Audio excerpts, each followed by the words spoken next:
ഇന്ന് ഞാൻ ഉണ്ടാക്കിയിരിക്കുന്നത് കരിമീൻ വെച്ചിട്ട് നല്ല അടിപൊളി ഒരു റെസിപ്പിയാണ്. നമ്മൾ കരിമീൻ വെച്ചിട്ട് കറി ഉണ്ടാക്കാറുണ്ട്, അതുപോലെ തന്നെ കരിമീൻ പൊള്ളിച്ചത്, അതുപോലെ കരിമീൻ വറുത്തത്. ഇതിൽ നിന്നെല്ലാം ഡിഫറെൻ്റായിട്ട് ഒരു വെറൈറ്റിയാണിത്. അപ്പോൾ നമുക്ക് ഈ ഒരു റെസിപ്പി എങ്ങനെയാണ് ഉണ്ടാക്കുന്നതെന്ന് നോക്കിയിട്ട് വരാം. നമ്മുടെ സ്പെഷ്യൽ കരിമീൻ ഫ്രൈ ഉണ്ടാക്കാനായിട്ട് ഞാൻ 2 കരിമീൻ ഇതുപോലെ കഴുകി റെഡിയാക്കി വെച്ചിട്ടുണ്ട്. ഇനി ഇതിലേക്ക് നമുക്ക് കുറച്ച് ഒരു 10-12 കൊച്ചുള്ളി നല്ല ചതച്ചെടുക്കണം. പിന്നെ ഒരു പിടി തേങ്ങ വേണം. പിന്നെ ഒരു നെല്ലിക്ക വലുപ്പത്തിൽ പിഴിപുളി അത് റെഡിയാക്കി വെച്ചിട്ടുണ്ട്. ഒത്തിരി വെള്ളത്തിലോട്ട് ഇട്ട് വെച്ച് അതൊന്ന് കുതിർത്ത് അതിൻ്റെ ആ ഒരു സത്തെടുക്കാൻ വേണ്ടിയിട്ടാണ്. പിന്നെ ഇതിലേക്ക് നമുക്ക് പ്രധാനമായിട്ട് വേണ്ടത് ഇഞ്ചി വെളുത്തുള്ളി. ഞാനിന്ന് ക്രഷ് ചെയ്തെടുത്തിട്ടുണ്ട്.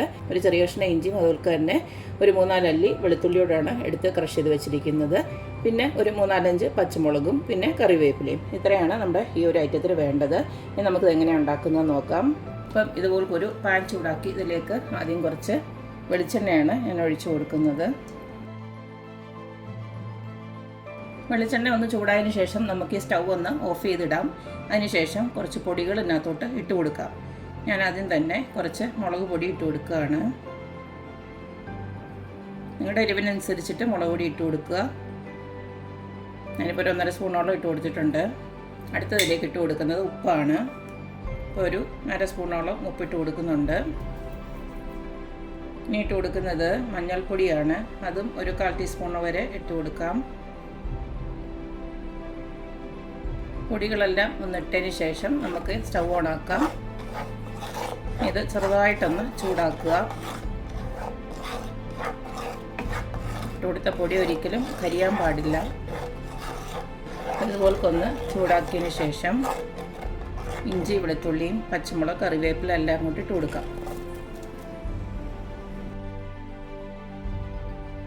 2 മിനിറ്റ് ഒന്ന് ഇതുപോലൊക്കെ ഇളക്കി കൊടുക്കുമ്പോൾ ഇഞ്ചിയും വെളുത്തുള്ളിയും ഒക്കെ ഒരു മൂത്ത മണം വരും. അതിനുശേഷം നമുക്കിതിലേക്ക് ചതച്ച് വെച്ചിരിക്കുന്ന കൊച്ചുള്ളി അങ്ങോട്ട് ഇട്ട് കൊടുക്കാം.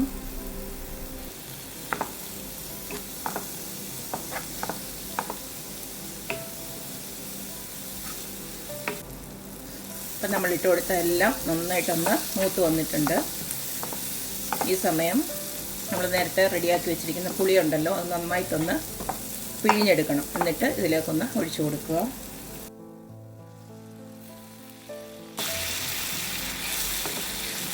ഈ സമയത്ത് നമുക്ക് ഉപ്പൊന്ന് നോക്കാം. വേണമെന്ന് വെച്ച് കഴിഞ്ഞാൽ കുറച്ചുകൂടെ ഇട്ട് കൊടുക്കുക. ഇതെല്ലാം കൂടെ നല്ലതായിട്ടൊന്ന് തിളച്ച് വന്നിട്ടുണ്ട്. ഈ സമയം നമ്മളെടുത്ത് കഴുകി റെഡിയാക്കി വെച്ചിരിക്കുന്ന കരിമീനില്ലേ അങ്ങോട്ട് ഇട്ട് കൊടുക്കാം. ആദ്യം ഒന്ന് ഇട്ട് കൊടുത്തു. എന്നിട്ട് ഇങ്ങനെ ഒന്ന് നിരത്തി കൊടുക്കുക.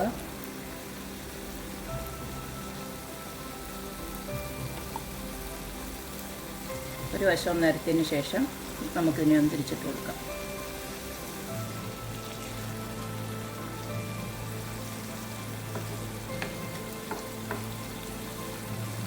അതുപോലെ തന്നെ അടുത്ത മീനെ ഒന്ന് ഇട്ട് കൊടുക്കുകയാണ്.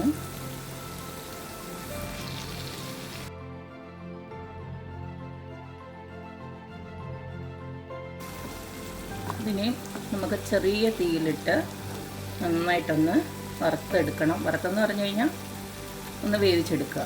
ഒരുപാട് അങ്ങ് മുരിയത്തൊന്നുമില്ല. അതുപോലൊന്ന് ആക്കി കൂട്ടിയതിന് ശേഷം അടച്ചു വെക്കാം. ഒരുപാട് തീ ഇങ്ങനെ വെച്ച് കൊടുക്കരുത്. ചെറിയ തീയിൽ ഇതൊന്ന് വെന്ത് വരട്ടെ. അതുപോലൊന്ന് അടച്ചു വെക്കാം. ഒരു 10 മിനിറ്റ് കഴിയുമ്പോൾ ഇതിനെ ഒന്ന് തിരിച്ചിട്ട് കൊടുക്കണം.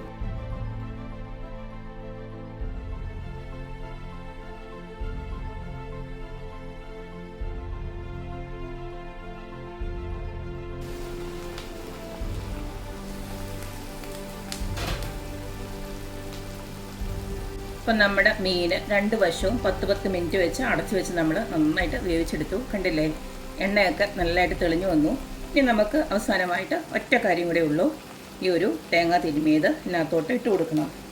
ഈ ഒരു തേങ്ങ തിരുമിയത് ഇട്ട് കൊടുത്തത് ഇതിൻ്റെ ആ ഒരു സാലന മാത്രം മതി നമുക്ക് ചോറിൽ ആവശ്യമായിട്ട് നമുക്ക് ഉണ്ണാൻ പറ്റും.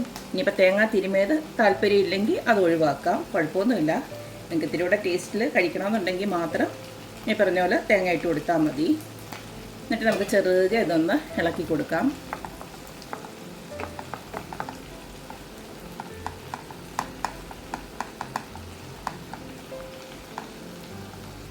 ഇത് സൂക്ഷിച്ചെടുക്കണം, കാരണം നമ്മുടെ കരിമീൻ എന്ന് പറയുന്നത് തന്നെ ഭയങ്കര സോഫ്റ്റായിട്ടുള്ള ഒരു മീനാണ്. അതിങ്ങനെ ഇതുപോലൊക്കെ ഒന്ന് ആക്കി എടുക്കുമ്പോൾ ഭയങ്കരമായിട്ട് സോഫ്റ്റ് ആയിട്ടുണ്ട് ഇത്. അപ്പോൾ ഇതിങ്ങനെ ഒന്ന് ജസ്റ്റ് ഒന്ന് ഇതുപോലൊക്കെ ഒരു 5 മിനിറ്റ് കൂടെ നമുക്ക് ഇതുപോലൊക്കെ ഒന്ന് മൂപ്പിച്ചെടുക്കാം. കാരണം ആ തേങ്ങയോടെ ഒന്ന് ജസ്റ്റ് ഒന്ന് വേവാൻ വേണ്ടിയിട്ടാണ്.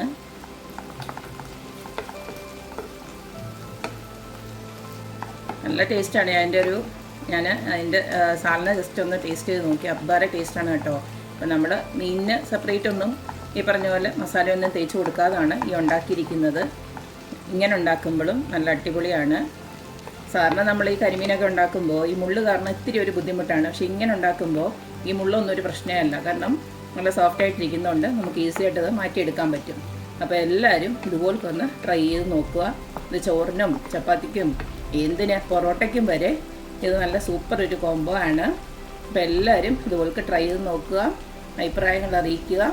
അപ്പോൾ എപ്പോഴും പറയുന്ന പോലെ തന്നെ എൻ്റെ റെസിപ്പീസ് ഇഷ്ടമുള്ള എല്ലാവരും please like, share and subscribe. അപ്പോൾ ഇനി ഒരു അടിപൊളി വീഡിയോ ആയിട്ട് വരുന്നവരേക്കും ബൈ.